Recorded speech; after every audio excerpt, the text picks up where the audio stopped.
இல்லை. அப்படி நாம் உணர வேண்டும் என்பதற்காக ஒரு தலைவன் தவமாய் இருந்து இப்படி ஒரு மாநாட்டை அறிவித்திருக்கின்றார். இது நமக்கு தேவைப்படுகிறது. இன்றைய காலத்தின் தேவை இந்த மது ஒழிப்பு மாநாடு. புரட்சியாளர் அண்ணல் அம்பேத்கர் அவர்கள் நாம் எப்படி எந்த மாதிரி சமூகத்தில் இருந்து வந்திருக்கின்றோம் என்பதற்காக விசாவுக்காக காத்திருக்கிறேன் என்கின்ற புத்தகத்தில் சொல்வார். 5 அடுக்கடுக்கான தனக்கும் தன் சமூகத்திற்கும் நடந்த குற்றங்களை, கொடுமைகளை, கண்ணீரை பதிவு செய்வார். அதில் முகப்பு பக்கத்தில் சொல்வார், இந்தியாவில் தீண்டாமை நிலவி வருவது வெளிநாட்டவருக்கு சந்தேகத்திற்கு இடமின்றி தெரியும்.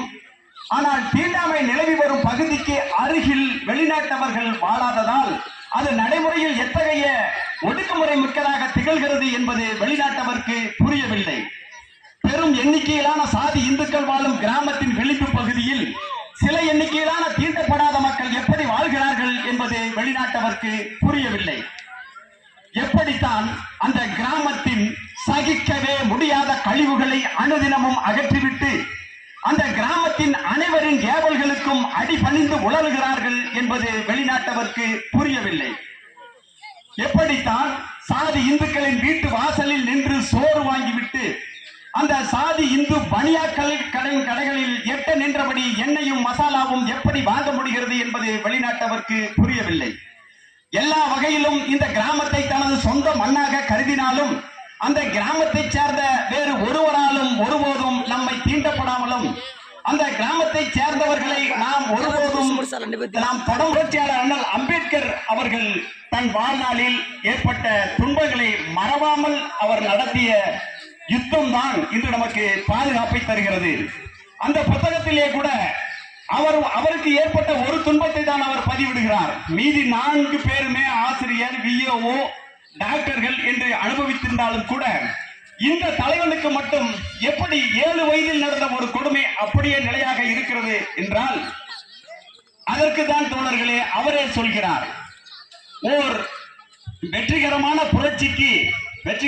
புரட்சிக்கு வெறும் எதிர்ப்பு உணர்வு மட்டும் போதாது.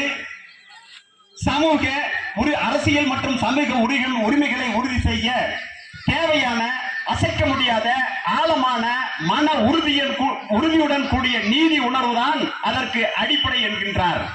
எந்த ஒரு கொடுமைகளையும் எதிர்க்க வேண்டும் என்றால் முகம் சுழித்து சென்று விட்டால் அந்த கொடுமை தீராது.